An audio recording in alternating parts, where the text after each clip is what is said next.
Hey guys, here we are today working on the wonderful Soundwave 96 Honda Accord. We're going to be replacing that really nasty looking slave cylinder. As you can see, it's not looking the greatest. Went ahead and got a new part replacement piece. There she is. Tools that are going to be required for this: you're going to need a 9mm for the bleeder valve on the new guy, and two 10mm bolts. You can use a wrench if you truly feel like killing yourself, or you can do a ratchet. If you look down in there, I will get this in there as best I can. And there it is. So you can see there's a 10mm bolt. There's your wrench. You're going to need, it's a 10mm for the line as well. So give me a minute. We're going to get back out of there and get the tools together. We're going to get this girl pulled off and go from there.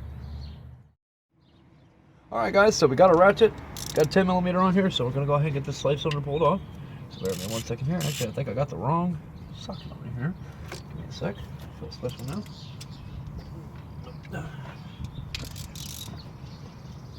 Which one are you? Yep. And never mind, my dears, apologies. I had the wrong socket. For this one here is actually a 12mm. My deepest apologies. So I had it on there. I thought I had the right one, but I forgot it was a 10mm. Is what you need for the bleeder valve.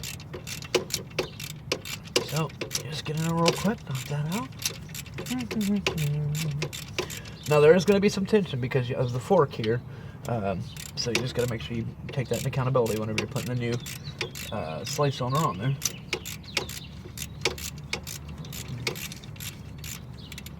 So, at this point, you should be able to loosen it up by hand. This one here's a little, clearly has not been removed in forever. There's your bolt. 12mm. There's one more. Look at that, she's moving.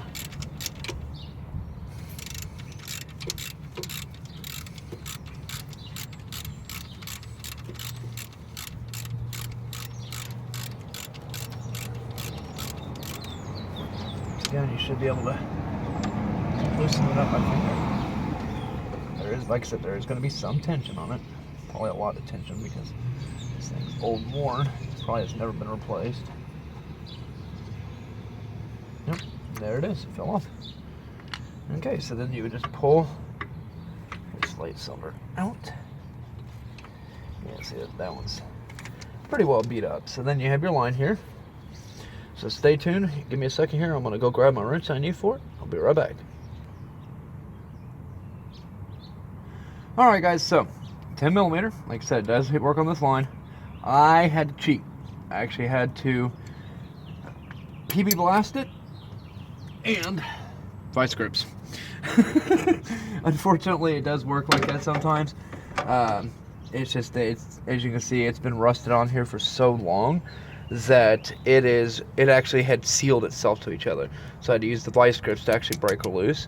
And now, as you can see with the 10mm, it clearly fits on there just fine. And we're just going to work that off just like such. And drop the 10mm on the ground. But yeah, as you look at the threads here, you can clearly see that, see, they're rusty. They're bad. Pull this little rubber boot out of here. We're going to slide our piece right back on and thread her back in.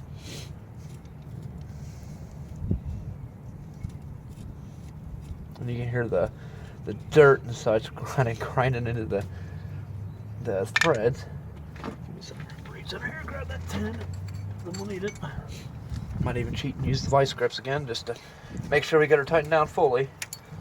But yeah, if it's been properly maintained and taken care of, a 10mm will be perfectly fine. Nice and tight. And now, slide this back down underneath here. And yes, that is a metal line, but it's attached to a rubber line. So that was the reason why you're able to move it like that. Alright, so as you can see here, I got it back in there.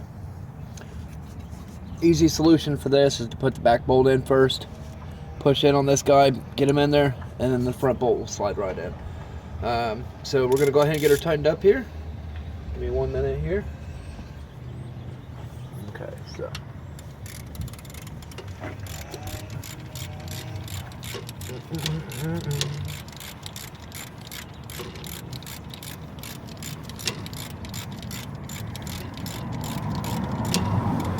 Now there are two ways to bleed this system. The first way, some people do it, some people don't. Some people have the wonderful, beautiful bleeder tool that'll basically, it's like a little pump that you squeeze like that, and it will basically suck the fluid through and fill up the reservoir, so on and so forth. Then there's the lesser of two, where you would actually use basically two people, one person on the inside, one person on the outside. One person on the inside is going to be pumping. They'll pump about 4 or 5 times, press and hold, just like if you were bleeding your brakes. And then while the person's holding it on the inside, the person on the outside is going to break this bleeder valve loose. And then once they break the bleeder valve loose, then they tighten it back up, and then they do it again. And so you get a succession of steady squirts. That's the key. You have to make sure that the flow is even. You're going to have bubbles in the beginning. Once you eliminate the bubbles, there we go. You don't have to worry about it. And again, like I said, you'll probably have to do it about 5 or 6 times. That's normally how, until I see that there's no bubbles in there and it's just pure fluid. That's how I do it. So, but right here, this guy here is a 10 millimeter. Let me confirm to make sure. Well, I got a 9 up here, so I'm gonna probably think it's a 9. Nope, I was wrong. It's a 9. My apologies. But yeah, you can use a 9 millimeter wrench or a 9 millimeter socket, either or. But yeah, you'll have somebody pump it. They'll hold it, break that loose, their foot's gonna go all the way to the floor, and then they hold it while it's sitting on the floor. You tighten it back up, and then they do it again. And that's how you bleed this, just same way as you bleed the brakes. But all right, guys, we are done with this. I'm gonna go ahead and bleed her up, and I'll let you guys know how the test drive runs with the new slave cylinder on there. And again, if you guys have any other questions, comments, don't forget to comment here. If you have any other concerns or have any video ideas, let me know. You can actually hit us up on here. Don't forget to subscribe to us here on YouTube. You can also check us out at facebook.com/thegeeksofretro. Thanks and have a nice day.